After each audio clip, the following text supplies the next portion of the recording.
analyser l'actualité football du jour. Très clairement, il y en a beaucoup, beaucoup, beaucoup. Alors, on va commencer avec l'interview de Christophe Galtier. On va plutôt analyser l'interview de Christophe Galtier parce qu'aujourd'hui c'est ça. Pour l'instant c'est ça. L'interview de Christophe Galtier. Alors, dimanche, Christophe Galtier a donné une interview, a accordé plutôt une interview au média Canal Football Club.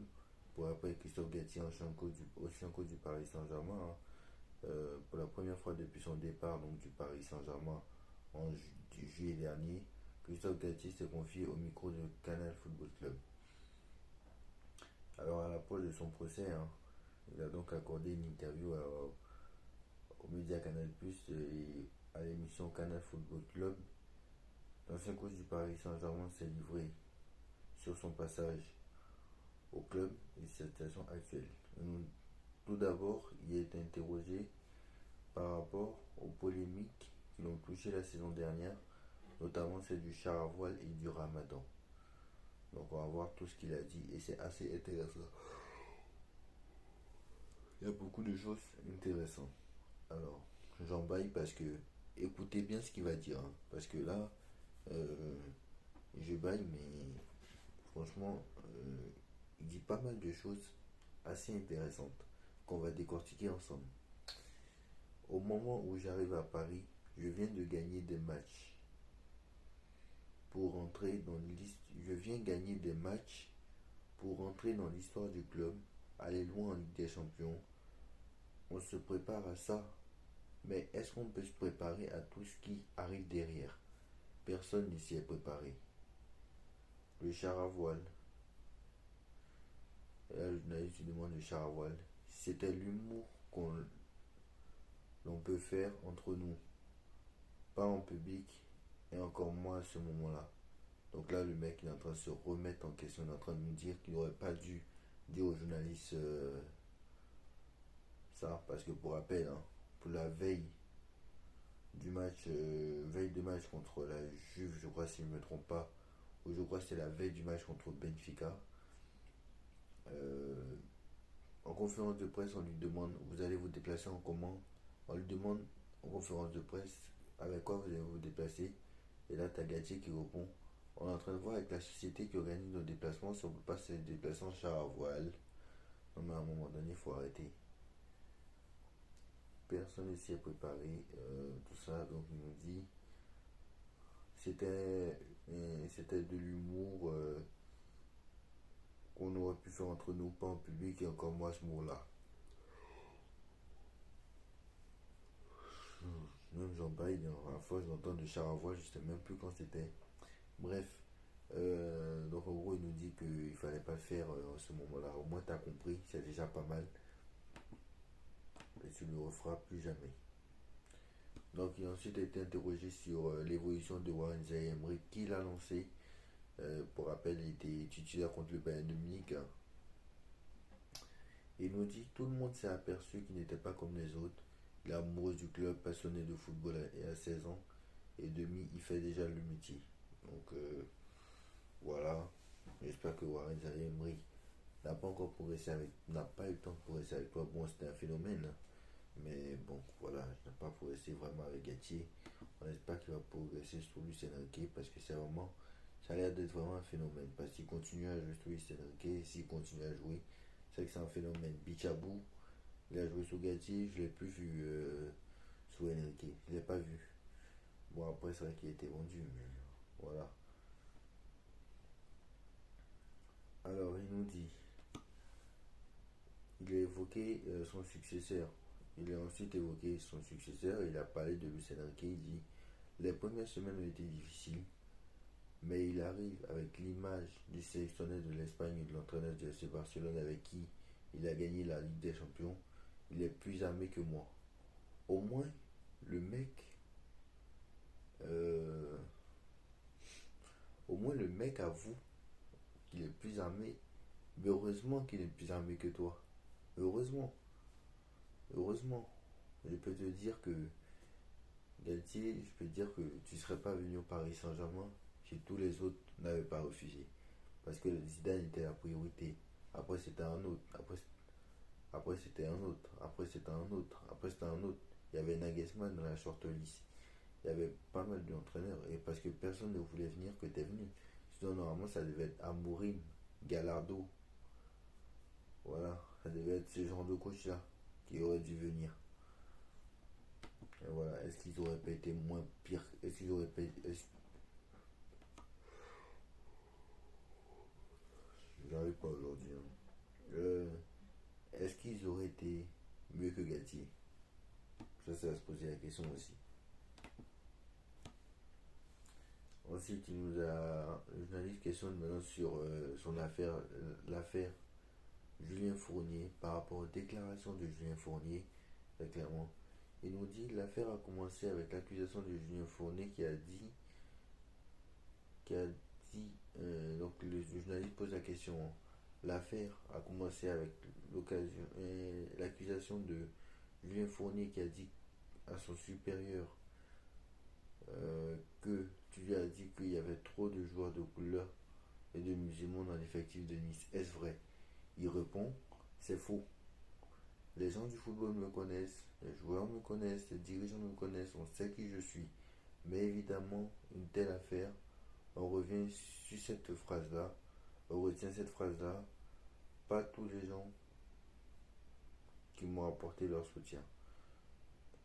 Et pas tous les gens qui m'ont apporté leur soutien. Donc en gros, le mec est en train de me dire, on retient ces phrases-là.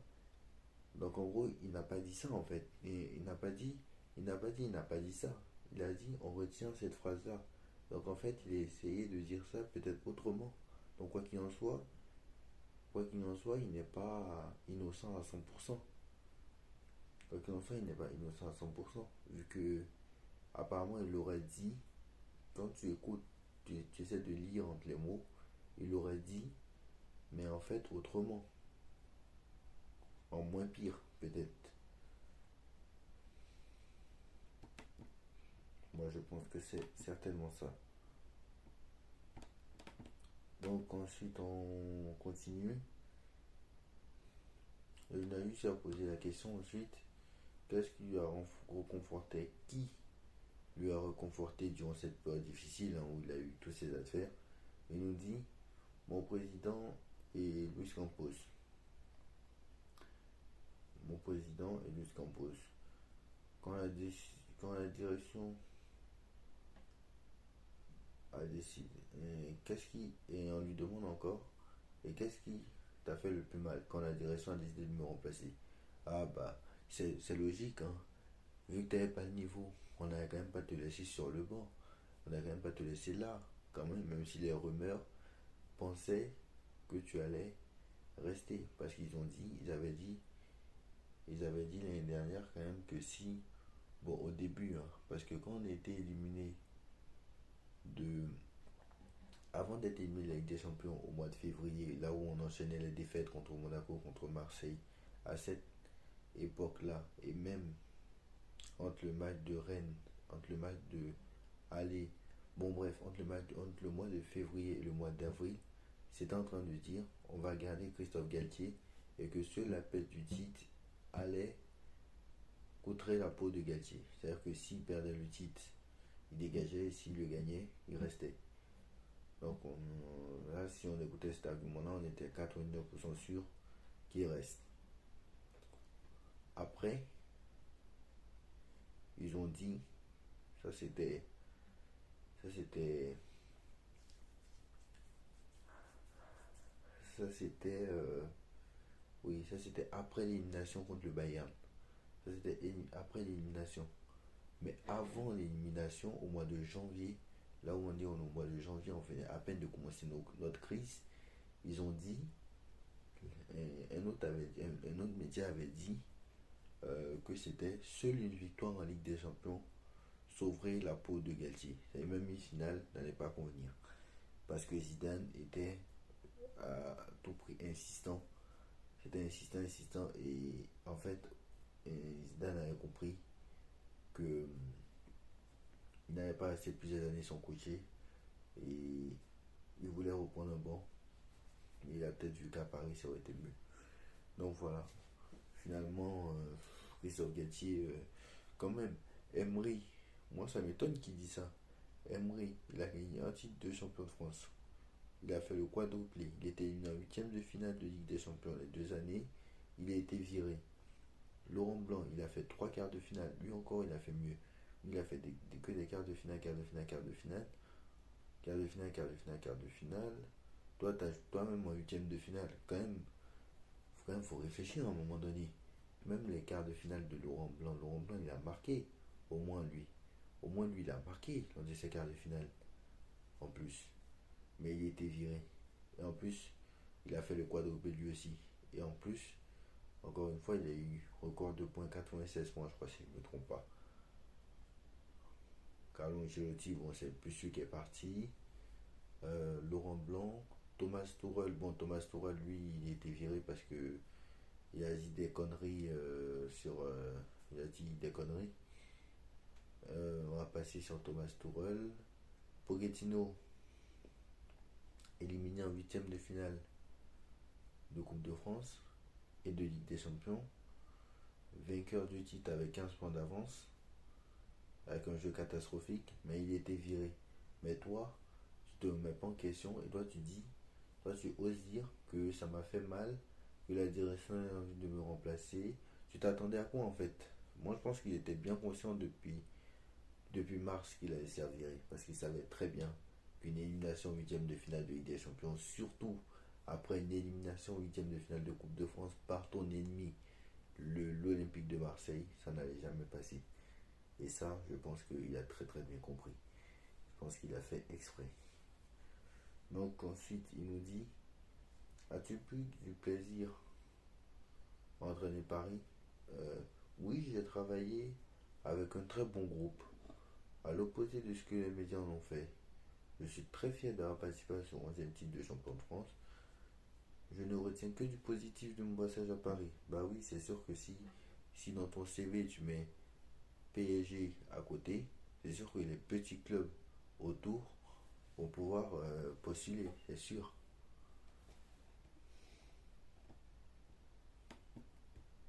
D'ailleurs, il a eu des offres, hein. Il dit qu'il a eu des offres. Il a dit qu'il a eu des offres, mais il a dit qu'il a eu des offres d'appel de certains clubs, mais il n'a pas souhaité reprendre. Certains clubs, quand il dit certains clubs, Nantes en fait partie. Parce que Nantes aussi a payé Christophe Galtier. Donc voilà. Donc voilà un peu l'interview de Christophe Galtier. Alors, je pense qu'il en restait un. Non, non, non, non, c'est fini.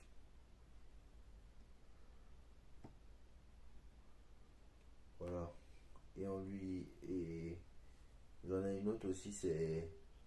Et ensuite, il dit qu'il n'est pas accusé. Il a dit que il dit je ne suis pas accusé de racisme. Le procureur me renvoie au tribunal pour deux infractions: harcèlement moral sur certains joueurs et discrimination envers certains joueurs. Donc à un moment donné, euh, bon, on va voir. C'est totalement différent. Sur la période de Ramadan, moi en tant qu'entraîneur, je n'ai qu'une obsession, c'est la santé des joueurs et la performance de mon équipe. Mes joueurs ont géré le Ramadan comme ils le souhaitaient. Ils n'acceptent pas qu'on dise que Christophe Galtier est un raciste. Donc voilà. Voilà un peu l'interview de Christophe Galtier. Bon, le mec qui s'est pas remis en question, c'est pas de sa faute. Hein. De toute façon, c'est même pas de sa faute. C'est pas de sa faute. C'est pas de sa faute. En plus, il dit que. En plus, je vois qu'il a dit aussi sur Neymar, Mbappé, Messi que le mieux c'est d'arriver, c'est de faire. C'est d'essayer de réfléchir à comment on va faire pour les faire jouer ensemble. Et ça a été une réflexion tout au long de la saison à voir comment on allait les faire jouer ensemble. C'est-à-dire que Christophe Gatti savait très bien que les trois ne pouvaient pas jouer ensemble. Il le savait très bien. Mais est-ce qu'il pouvait mettre un sur le banc? Il ne peut pas. Parce que soit Mbappé, lui, c'était le patron du club. Donc voilà. Messi, il était champion du monde et on ne peut pas sortir Lionel Messi, c'est interdit. Et Neymar, bah lui, il fait vendre des maillots. Donc aussi, c'est un peu compliqué. Donc voilà. En début de saison, il a fait sortir un peu Neymar et Messi, mais peut-être qu'on lui a dit au Christophe Galtier aussi, écoute, tu peux le faire sortir, hein, parce que comme il y a la Coupe du Monde, s'il ne joue pas 90 minutes, c'est bien, surtout pour Neymar qui se blesse trop quand même. J'aimerais pas, comme ça je vais avoir Neymar dans ma Coupe du Monde, Messi dans ma Coupe du Monde, Mbappé dans ma Coupe du Monde comme prévu. Parce que Neymar quand même il se blesse beaucoup. Et j'ai peur pour lui que qu'il se blesse 2 jours avant la Coupe du Monde, ça pourrait le faire rater. Non mais à un moment donné, il faut arrêter. Gassi n'avait pas les pleins pouvoirs et tout le monde le savait.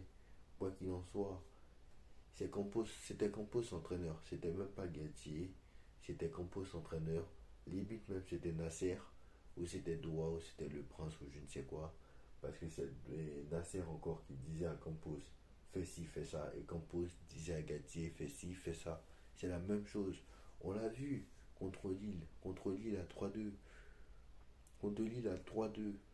Campos qui descend des tribunes, qui descend, ça a été, vous voyez, dans un stade normalement, il y a la place, il y a le bord de l'entraîneur, et il y a la place en haut, surtout au Parc des Princes, bon dans tous les stades d'ailleurs, hein, où il y a le président, il y a le directeur sportif qui est là pour garder le match. Bah Campos, qui descend de sa zone technique, voilà, on va dire ça comme ça, mais c'est pas une zone technique, hein, mais qui descend de sa zone, Campos qui descend, c'est-à-dire il descend, il vient maintenant sur le terrain et il prend la classe de Christophe Galtier. C'est Christophe Galtier maintenant, euh, lui, il fait les allers-retours à 3-2, hein. Il fait les allers-retours, il dit donne là, donne le ballon là, donne le ballon là. Et Galtier qui est assis derrière en train de noter, en train de noter, en train de noter, je sais pas, qu'il me donne son carnet de notes de tout ce qu'il a noté au Paris Saint-Germain. J'aimerais savoir de ce qu'il a noté parce que les 6 derniers mois, il a noté beaucoup de choses quand même. J'aimerais savoir. Donc voilà, le mec ne s'est pas remis en question. C'est pas vraiment de sa faute s'il n'a pas réussi. C'est pas vraiment de sa faute. Il a fait un bon travail, hein. Il retient que du positif de toute façon. Donc il a fait un bon travail. Écoutez, bah, c'est sûr que quand tu es du niveau de Christophe Galtier et que tu as entraîné que le club de Ligue 1 que tu souhaites reprendre peut-être rapidement, bah c'est sûr que tu peux retenir que du positif. Parce que toi qui vas entraîner Nantes, qui va entraîner Lille, qui va entraîner Marseille, qui va entraîner Toulouse, qui va entraîner Metz, bah t'es passé au Paris Saint-Germain, c'est une bonne opportunité pour un club entre guillemets qui veut entre guillemets un club comme on va dire un club comme Lens par exemple. On va dire ça comme ça. Ou un club comme Brest. Voilà, on va dire ça comme ça. Donc voilà, voilà l'interview de Christophe Galtier. Dites-moi en commentaire ce que vous en pensez. On like, on partage, on commente, on s'abonne et on se retrouve tout de suite pour une nouvelle vidéo PSG Dortmund. Tchuss.